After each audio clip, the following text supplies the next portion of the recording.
জান্নাতে যাওয়ার জন্য নামাজ ছাড়া কখনো জান্নাত পাবে না। কারণ কিয়ামতের দিন আল্লাহ সমস্ত বান্দাকে আল্লাহর সামনে সেজদা দিতে সেদিন বলবে।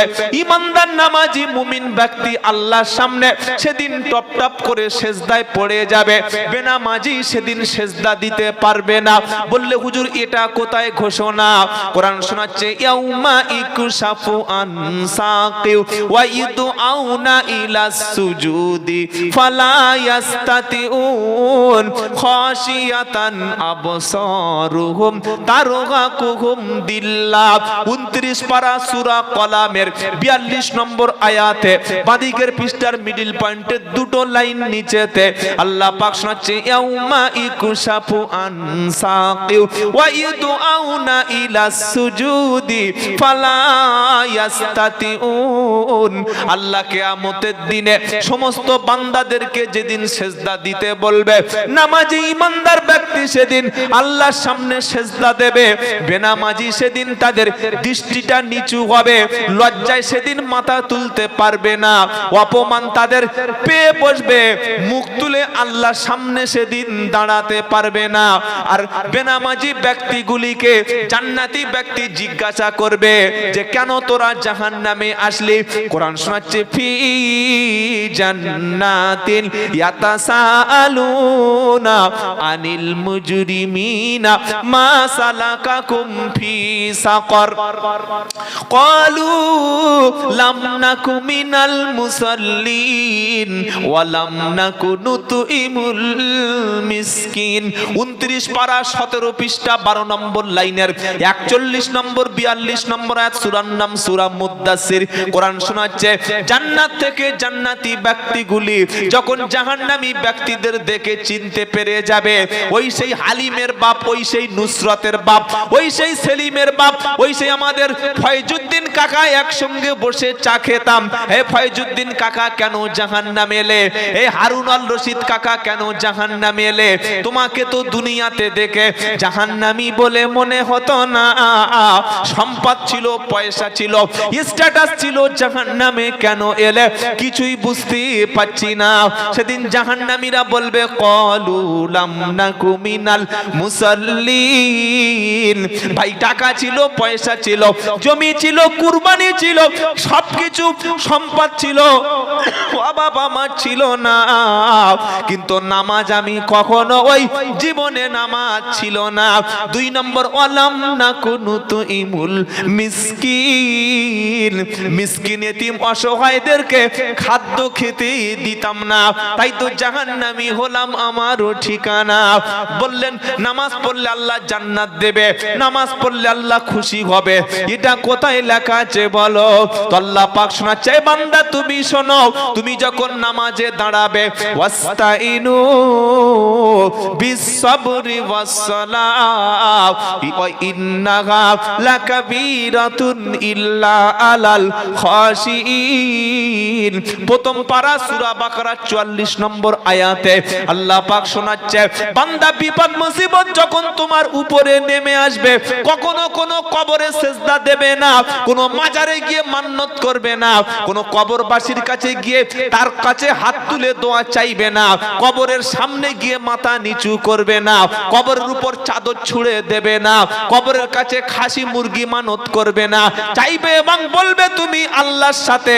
আর ওটা তাহাজ্জুদের নামাজে ধৈর্য ধারণ করবে, নামাজের মাধ্যমে তাহাজ্জুদে কাঁদবে, কারণ তাহাজ্জুদে কাঁদে যারা আমি আল্লাহ তাদের দোয়া কখনো ফিরাই না। জোরে বলুন সুবহানাল্লাহ।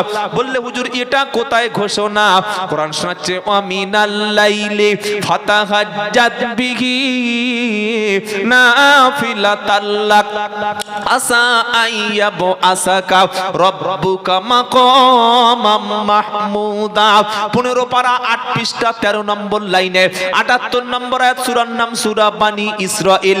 আল্লাহ পাক শোনাচ্ছে সারা দিন ফজর, জোহর, আসর, মাগরিব, এশা দিনে 5 বার তুমি যখন সময় পেয়েছো আমার সামনে দাঁড়িয়েছো, রাত যখন গভীর হলো, বিবি তখন ঘুমিয়ে গেল, দোকান তখন বন্ধ হলো, বাচ্চা তখন থাকবে না, সবাই যখন ঘুমিয়ে যাবে মুমিন বান্দা ঘুমাবে না, তাহাজ্জুদের নামাজে দাঁড়িয়ে যাবে।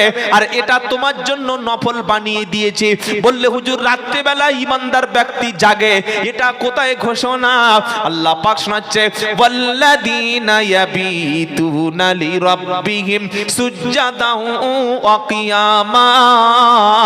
19 পারা 4 পৃষ্ঠা 8 নম্বর লাইনে 66 নম্বর আয়াত, সূরার নাম সূরা ফুরকান।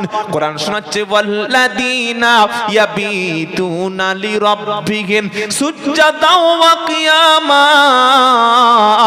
আমার খাঁটি বান্দাদের নমুনা, রাতে তারা কখনো ওই সারা রাত ঘুমায় না। রাত যত গভীর হবে খাঁটি বান্দা একটু আল্লাহর জন্য জেগে যাবে আর দাঁড়িয়ে দাঁড়িয়ে কিয়াম করবে। এখানে কিয়াম মানে নামাজ। কিয়াম করবে, নামাজেতে দাঁড়িয়ে যাবে, সিজদায় গিয়ে কেঁদে বলবে, রব্বানা আমি সারা জীবন তোমার গোলাম ছিলাম, মৃত্যুর সময় যেন ঈমান নিয়ে মরতে পারি। আমার নামাজগুলো কবুল করো, দান খয়রাত কবুল করো, জাহান্নামী যেন বানিয়ে দিও না। কারণ আমি জাহান্নামকে না দেখে বিশ্বাস করি, জান্নাতকে না দেখে বিশ্বাস করি। তোমার ভয়ে কাঁদছি আল্লাহ, তুমি যেন জাহান্নামে দিও না।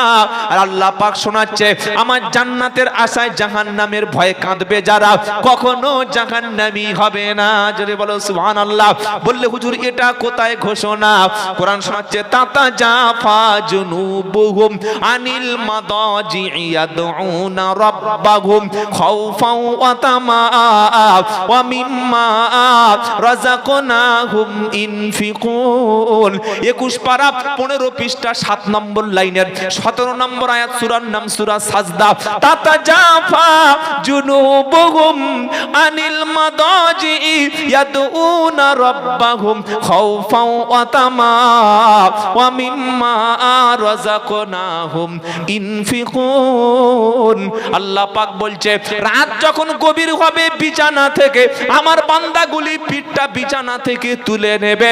আমার সামনে তখন দাঁড়িয়ে জান্নাতের আশায় জাহান্নামের ভয়ে কাঁদবে যারা, আমি আল্লাহ তাদের জন্য এমন জান্নাত প্রস্তুত করে রেখেছি যে জান্নাত কখনো তারা কল্পনা করতে পারে না। জোরে বলুন সুবহানাল্লাহ। বললে হুজুর নামাজ পড়লে আল্লাহ জান্নাত দেবে, এই দুনিয়ার চাইতে কি সুন্দর ঘর আখিরাতে পাওয়া যাবে? আল্লাহ পাক বলছে, হ্যাঁ অবশ্যই পাওয়া যাবে। তো শর্ত হচ্ছে তোমাকে প্রথমে ঈমানদার হতে হবে, আর ঈমান আনার পরে সৎ কাজের আদেশ করতে হবে। মাসে রমজান মাসে রোজা রাখবে, আমি আল্লাহ শুনিয়ে দিয়েছি ঈমানদার ব্যক্তির জন্য সর্বোত্তম জান্নাত দেব। বললে হুজুর এটা গল্প বলছো, প্রমাণ কি আছে বলো? কোরআন শোনাচ্ছে, ওয়াল মুমিনুনা ওয়াল মুমিনাতু বা'দুহুম আউলিয়াউ বা'দ ইয়া'মুরুনা বিল মা'রুফি ওয়া ইয়ানহাউনা আনিল মুনকার ওয়া ইউকিমুনাস সালাতা ওয়া ইউতিউনাজ যাকাতা ওয়া ইউতিউনাল্লাহা ওয়া রাসূলাহু উলাইকা সাইয়ারহামুহুমুল্লাহ। 10 পারা 17 পৃষ্ঠা 8 নম্বর লাইনের 71 নম্বর আয়াত, সূরার নাম সূরা তাওবা। কোরআন শোনাচ্ছে, ওয়াল মুমিনুনা ওয়াল মুমিনাতু বা'দুহুম আউলিয়াউ বা'দ। একদল ঈমানদার পুরুষ আর একদল ঈমানদার নারীর বন্ধু। শর্ত হচ্ছে সৎ কাজের আদেশ করবে, অসৎ কাজের নিষেধ করবে, আল্লাহ এবং রাসূলের কথা শুনবে, একে অপরে নামাজ পড়বে। কোরআন শোনাচ্ছে, উলাইকা সাইয়ারহামুহুমুল্লাহ। এই কাজগুলি করবে যারা, আমার রহমতের তলায় আশ্রয় পাবে তারা। জোরে বলুন সুবহানাল্লাহ। বান্দা যখন আমার নামাজ কাজা করবে না, আমার ডাকবে, আমার কথা ভুলবে না, আমি আল্লাহ মরণের পরে উত্তম জান্নাত দেব, এটা কোরআনের ঘোষণা। বললে হুজুর সবচাইতে উত্তম ঘর কোথায় পাওয়া যাবে বলো? তো কোরআন শোনাচ্ছে যে আল্লাহ ওয়াদাল্লাহুল মুমিনিনা ওয়াল মুমিনাতি জান্নাতিন তাজরি মিন তাহতিহাল আনহার খালিদিনা ফিহা ওয়া মাসাকিন তাইয়িবাতান ফি জান্নাতি আদ ওয়া রিদওয়ানুম মিনাল্লাহি আকবার যালিকা হুয়াল ফাউজুল আযীম। মুমিনিন। ওটা ছিল 71 নম্বর, এটা 72 নম্বর আয়াত। কোরআন শোনাচ্ছে ওয়াল ওয়াদাল্লাহুল মুমিনিনা ওয়াল মুমিনাত, আমি আল্লাহ জান্নাতের প্রতিশ্রুতি ঈমানদার পুরুষ ঈমানদার নারীর জন্য রেখেছি। যখন তুমি ঈমান আনবে তোমার জন্য জান্নাতের প্রতিশ্রুতি দিয়ে রেখেছি, যে জান্নাতের তলদেশে সুন্দর ঝর্ণাগুলি কুলকুল করে বয়ে যাবে, আর জান্নাতের মধ্যে উত্তম বাসস্থান তুমি পাবে। আমি আল্লাহ সবচাইতে তোমার প্রতি রাজি হব।